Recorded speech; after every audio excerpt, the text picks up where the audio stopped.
Hi, my name is Shan and welcome back to the chaos that is Shani and books. Today I'm so excited because I'm going to be doing my top books of 2021.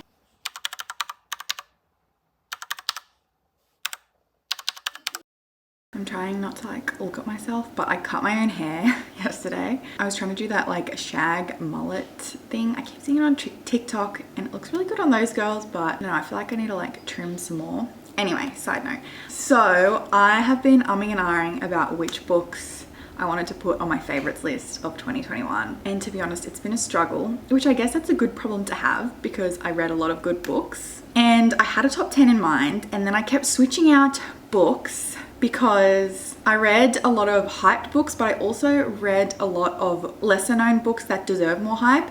And I kept thinking oh, I'll just bump that book off because it's really hyped. So I'll just put a different book on there because I want to talk about those books. But then I was thinking to myself, no, that's silly because the hyped books, just because they're hyped doesn't mean they're not as good.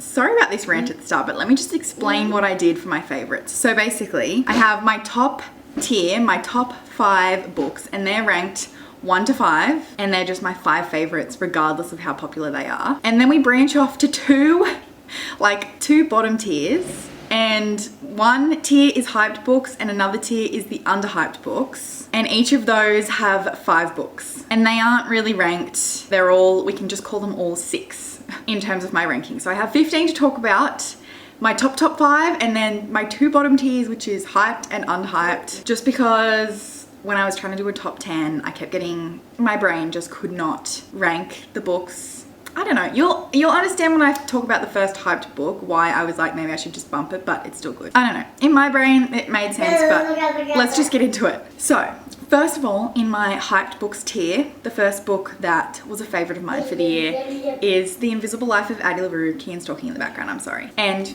you can understand, everyone and their dog has read this book and it ends up on a lot of favorites list of the year. So I was thinking to myself, should I just knock this one off and have a different top 10, a different book in my top 10? But you know what? Yeah, that's why I made it a top 15, because even though this book is really hyped, I mean, it's for a reason, and this book is great. It's quite big, and this is still the only V.E. Schwab book that I've read. I do own other books from her and I will get to them eventually, but fantasy is not a genre that I pick up a lot, so it does make me nervous. But this one is fantasy, but is it really fantasy? There's only one slightly magical element really. And I'm sure you don't need me to tell you the synopsis, which is why I'm going to breeze through these hyped books really fast. But yes, this is about this girl who ends up making a deal with the devil that she can live forever, but everyone forgets her. So, you know, she can't really get a job because her employer forgets her as soon as she leaves the person's sight. Same with a house or hotel. It presents many problems, and then yeah, she meets someone that does remember her and things go from there. And I know there were critiques about this because there weren't a lot of people of color in this book, which I can understand that if someone lives for hundreds of years, they probably should encounter some non-white people, but you know what, it was a fun time, so it's on the list. By the way, a lot of these books are in vlogs, so if you want to hear more thoughts. The next book in my hyped tier is The Love Hypothesis by Ali Hazelwood, which, so odd, a romance book managed to make my top books of the year. I can't even believe it either. I'm not a romance reader, but this book was so cute and sweet, and I already want to reread it. It is a grumpy sunshine trope, fake dating trope. It's set in a sciencey setting, and it's the most hyped romance at the moment, so probably don't need to go too much into it. I'm gonna go quicker because I want to talk more about the books that are underhyped. Next up, Daisy Jones and the Six. I started this book 2 years ago when it first came out, and I read a little bit of the audiobook on a long drive, and then I just reached my destination and forgot to read the rest of it. So here we are a few years later, and this was incredible. The audiobook is also incredible. You probably don't need me to talk about it, but it follows a band, and it's written in this interview format, which is why the audiobook is so great. But some people I know don't like this, but I really loved it. I listened to the audiobook and I followed along, and it's great. Next up, we have Anxious People by Frederick Backman. I don't like this cover. I don't know why the person looks like this, but anyway. This is following this person who tries to rob a bank, and then they end up holding these people hostage who are at this house, viewing this open house. So yeah, we're getting chapters in the hostage situation, and then we're getting these chapters that are the police interviewing people, trying to, you know, figure out what the hell happened. He's going to talk in the background now. But yeah, I know a lot of people do not like this, and when I read it, I was hating the first half. When I read it, I was hating the first half. I thought all the characters were really annoying, and once I hit like, kid, once I hit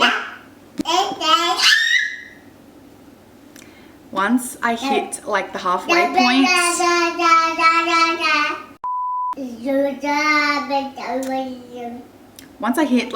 point, the story really started to come together for me, and I ended up absolutely loving it. And this is the book that really made me hesitant to DNF books, because I was hating it and then I ended up loving it. So I am scared to DNF books now, because I'm like, what if that happens again? And lastly, for my hyped books tier, this particular book isn't really hyped, but the author is very popular for another book. But it is Concrete Rose by Angie Thomas. I feel like I haven't seen a lot of people talking about this one. It came out at the beginning of 2021, and Angie Thomas obviously wrote The Hate You Give, which was huge on BookTube and just in life, for a good reason. But this is like a prequel to that, following the main character from The Hate You Give's dad, when he first found out he was becoming a dad, and yeah, just his life at that time, which this is set in the 90s, and I loved that. I need to read more books set in the 90s. Another reason why I think that this book really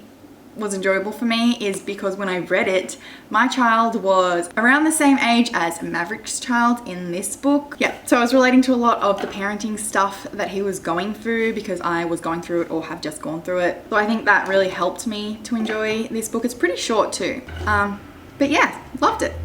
Okay, and now we're moving on to the books that I think deserve more hype. The first one I actually have seen a few people talk about, so I'll speak about that one first because I don't have my physical copy yet. I read it right at the end of the year and it made its way into my favorites. So it is The Death of Vivian Ogee. Like I said, I don't have my physical copy yet, but yeah, it made me cry. It's literally in the title, you know that the character dies, but yeah, you really come to feel this character. It is basically, like the title would make you assume, about this character named Vivian Ogee and their life, their family, and the events kind of leading up to their death. And yeah, I just think the writing, Akweke Emezi's writing, is just incredible, and I'm really excited to read more books from them in this year, hopefully. The next book I have never seen a single other person read and or talk about. It is A Lifetime of Impossible Days by Tabitha Bird. This is an Australian author, which is probably why I don't see many people picking it up. But this is like contemporary, but it has like a magical aspect. I read this at the beginning of the year and I just kept thinking about it throughout the year, so it has to be a favorite for me. It also made me cry. A lot of books on this list made me cry, actually. Basically, we are following this character named Willa in 3 different ages, I guess. 8-year-old Willa, 33, and 93 years old. So she discovers this like time loop, I guess it would be called, in her backyard, where she can visit herself at those different ages. And the 93-year-old Willa is like losing her memory, and she knows there's something that she needs to try and stop in the past events, but she can't remember what it is. Yeah, we basically just visit Willa throughout her life, and we see these like traumatic things that she has to endure. He's gonna keep talking. So yeah, heartbreaking and sad. I'm just gonna move on because I can hardly speak. Right.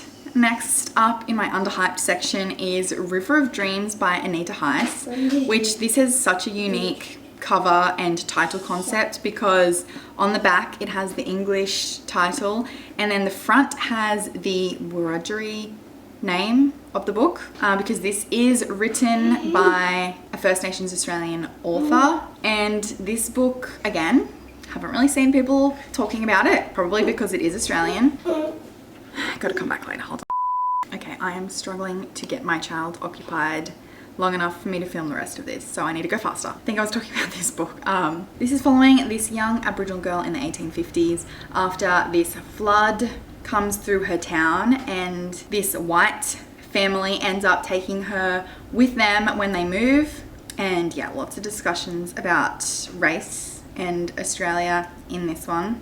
Also made me cry, but yeah, really loved this, and I just think it's just brilliant. Next up, another First Nations Australian author. Actually, the rest of this list is that for the underhyped section, but this one is Too Much Lip by Melissa Lukashenko. Has won awards and deserves it. It's basically following this woman who has spent most of her adult life trying to avoid her hometown and her family. Her girlfriend ends up going to jail, and she finds out that her grandfather is quite sick and going to pass away. So she ends up going back to her hometown, and her family is dealing with a lot in their town because they are trying to build a jail. Is it a jail? I don't even remember. Okay, I don't remember. But basically, the town is trying to build a development that I've forgotten what it was. I thought it was a jail, but now I'm thinking maybe it wasn't, on their sacred land, because her family are Indigenous Australians, and yeah, obviously that is not okay for white people to just keep on doing. But anyway, again, lots of discussions about race, and yes, also lots of triggers for this one because there were some scenes that were rough to get through. So, but as we know, I love a hard-hitting book that will make me cry. Also, I really like the pink of this cover. Like, I'm doing a really bad job of explaining the books. I need to get better at that. But anyway, the last book for the section of underhyped books is The Boy from the Mish by Gary Lonesborough, which this is a debut author, and this is like, also look at the cover. It's funny because this one, when I first read it, I was like, oh yeah, that was okay, but I just kept thinking about it, and I kept thinking about some of the scenes in it. So then I'm like, okay, obviously it's a favorite. It is a young adult book, which don't always make my favorites list, and young adult books don't always stick with me, but this one did. And yeah, another First Nations Australian author, another story that discusses race in Australia, and one that I would recommend to younger people, specifically boys who are coming to terms with their sexuality, because it does have LGBT themes in it. It's basically following this young boy who has family come to stay with him over the summer, and his family bring this other boy with them to visit. And yeah, okay, now we're moving on to my top 5 books in order. Actually, pause briefly before we do that. I just want to very quickly show a few non-fiction books that I read this year or last year. Non-fiction, I struggled to put non-fiction onto the list. I don't know why. I think it's just because I barely read non-fiction. But here's 2 First Nations, Indigenous Australian books that are amazing if you are into that, and an LGBT memoir. But yeah, I don't know why I struggled to put non-fiction into the list. I don't know why. I just think I like fiction so much that I just kept preferring the fiction books, but those were amazing. Anyway, in my number 5 spot is The White Girl by Toni Birch, another First Nations Australian author. This one is a historical fiction novel, which I've come to realize I do enjoy historical fiction. But this one, again, if you are interested in knowing about some of Australia's history, especially with the First Nations Australians and racism in the country, this is one to pick up.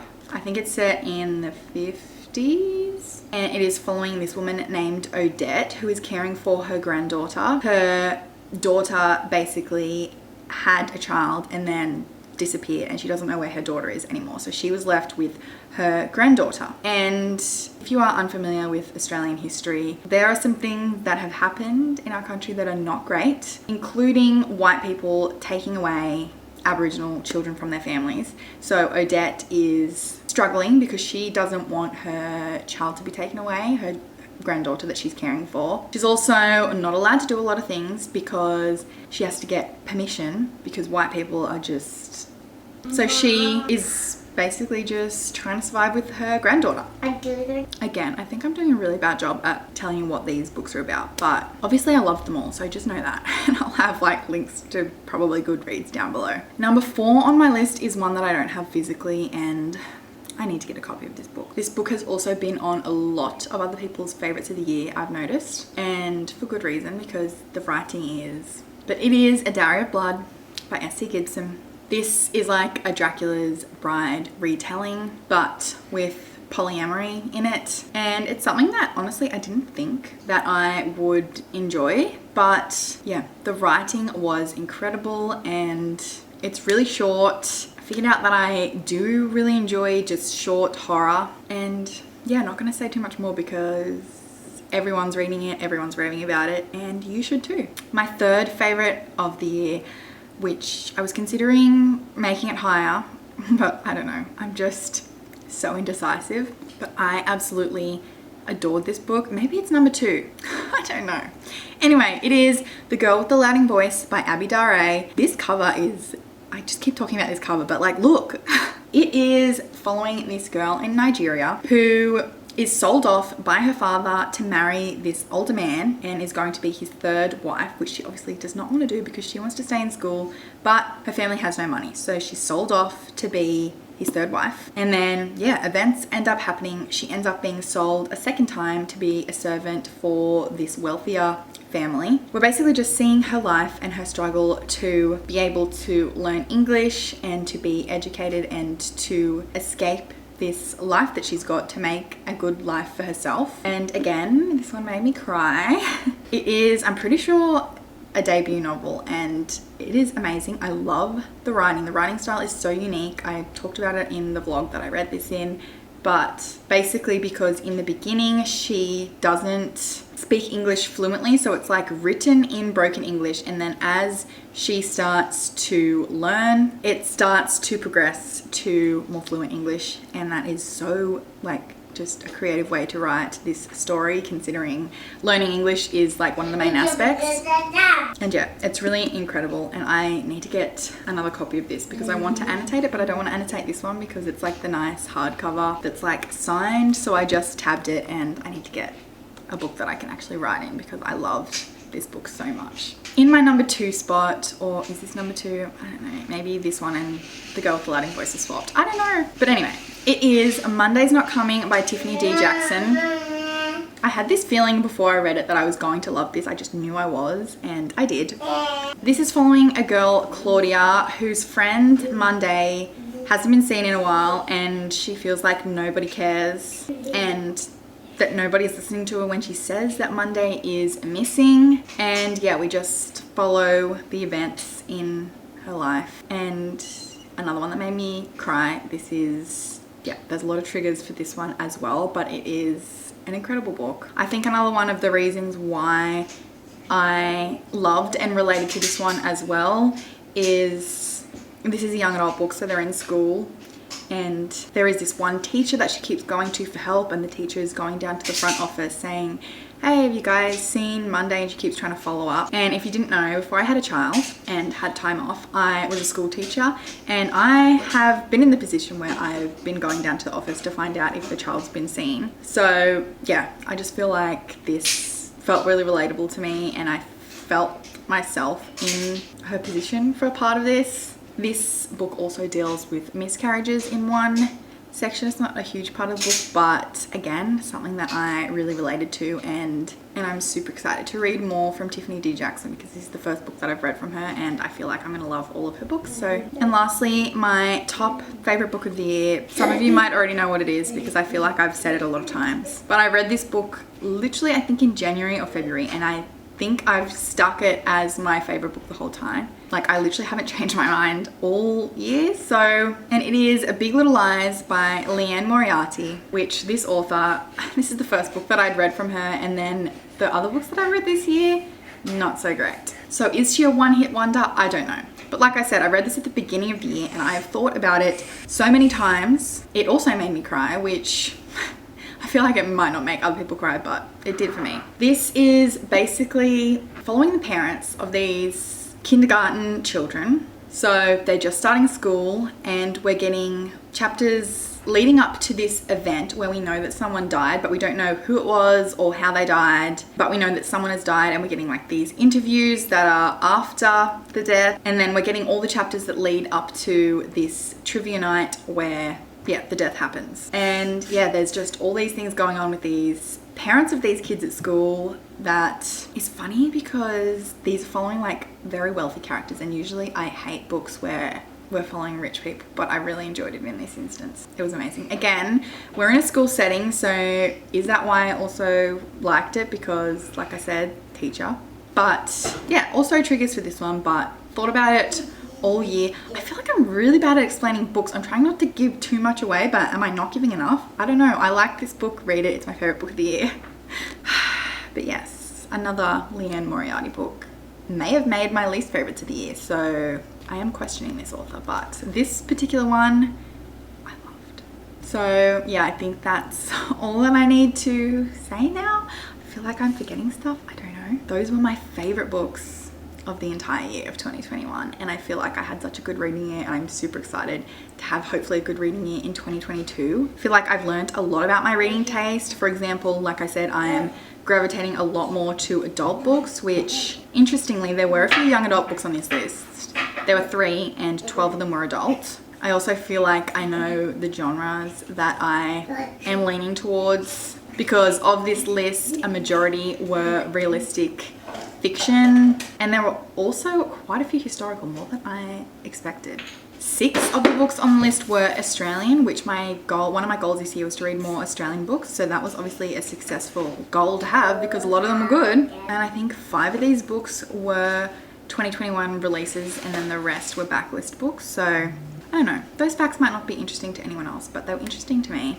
I do want to do a whole video on my 2021 stats, like not just the stats of my top 15. So I don't know, I'll attempt to film that at some point if Kian lets me, but I'm gonna go now because I feel like this video has been long enough. And yeah, let me know what your favorite book of the year was. I have been so excited to see everyone's 2021 favorites videos coming out, and I have a lot of books that I want to read from their favorites. So let me know if you've read any of these top 15 that I spoke about and which ones you enjoyed. But yeah, like I said, I'm really indecisive, but I feel like this is the top books now.